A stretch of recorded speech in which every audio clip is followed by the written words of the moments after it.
ఉత్తి మాటలు కాదు. ఆచరణ రూపంలో చూపించేదే ఆర్ఎస్ఎస్ అనిపిస్తది ఒక్కోసారి. ఎందుకంటే ఇక్కడ కుల మతాలకు స్థానం లేదు.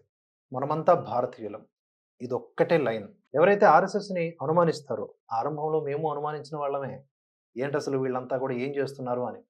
ఒకసారి వాళ్ళ దగ్గరికి వెళ్లి, ఆ శాఖలో కాస్త ప్రత్యక్షంగానో, పరోక్షంగానో పార్టిసిపేట్ చేసి, అన్నీ గమనిస్తే దేశం పట్ల ప్రేమను పెంచడం తప్ప ఇంకొకటి లేదు.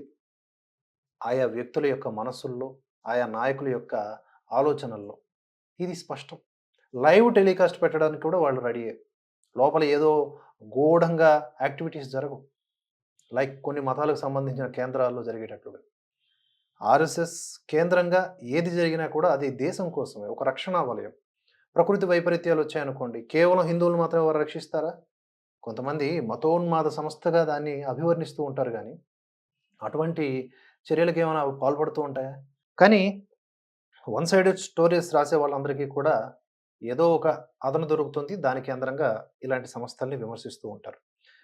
తాజాగా హిందువులకు ఒకే గుడి, ఒకే బావి, ఒకే శ్మశాన వాటిక అని మోహన్ భగవత్ చేసినటువంటి వ్యాఖ్యలు సంచలనంగా మారాయి.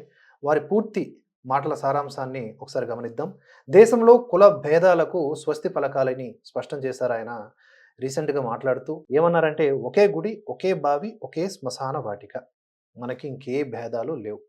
ఈ సూత్రానికి అందరూ కూడా కట్టుబడి ఉండాలి. సామాజిక సామరస్యానికి, సామాజిక సామరస్యానికి అందరూ కూడా కష్టపడాలి, కృషి చేయాలని చెప్పేసి ఆయన పిలుపునిచ్చారు.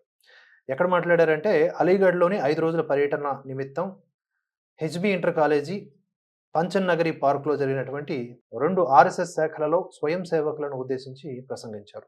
అప్పుడు మాట్లాడారు. హిందూ విలువల ప్రాముఖ్యతను గురించి కూడా ఈ సందర్భంగా తెలిపారు. భారత్ అంతర్జాతీయ బాధ్యతలను నెరవేర్చాలంటే నిజమైన సామాజిక ఐక్యతను సాధించటం అత్యవసరమని కూడా స్పష్టం చేశారు. హిందువులంతా కలిసికట్టుగా ఉండాలి, మతపరమైన సామరస్యాన్ని పెంపొందింప చేయాలి, అంతా కలిసి ఒకే గుడికి వెళ్ళాలి, ఒకే జలాశయానికి వెళ్లి మంచినీరు తీసుకోవాలి. అప్పుడే వారి మధ్య ఉండాల్సిన సోదర బంధం మరింత ఇనుమడిస్తుంది. ఐక్యతకు ప్రతీక దేవుడు, జలం, మరణాంతర అంత్యక్రియలు ఇవన్నీ కూడా సామూహికంగా జరగాల్సిందే. ఈ ప్రపంచంలో శాంతి సాధించడానికంటే ముందు మన భారతదేశంలో సామాజిక ఐక్యత సాధించటం అత్యవసరం. హిందూ సమాజానికి పునాదిగా భావించేటటువంటి సంస్కారం, అదే విలువలు, సాంస్కృతిక విలువలు, సంప్రదాయము, నైతిక సూత్రాల పేరుతో ఆ చీకటి లోయల లోతుల్లో పాతుకుపోయిన ఈ సమాజ ఆలోచన తీరును నిర్మూలించాలి. కుల విభేదాలకు పూర్తిగా స్వస్తి పలకాలి. హిందూ సమాజానికి విలువలు, సంస్కారం కీలకం అని పేర్కొన్నారు ఆయన. మన సమాజంలో కుటుంబమే ప్రాథమిక యూనిట్‌గా ఉంటుందని చెబుతూ, ఒక బలమైన కుటుంబ విలువలపై నిర్మించబడ్డ సమాజం సంస్కారం నుండి ఉద్భవిస్తుందని తెలిపారు. సమాజానికి నిర్మాణాత్మక శక్తిగా స్వయం సేవకుల బృందం ఉంటుందని తెలిపారు. పండుగలు వస్తే సామూహికత ఉట్టిపడాల్సి ఉంటుంది.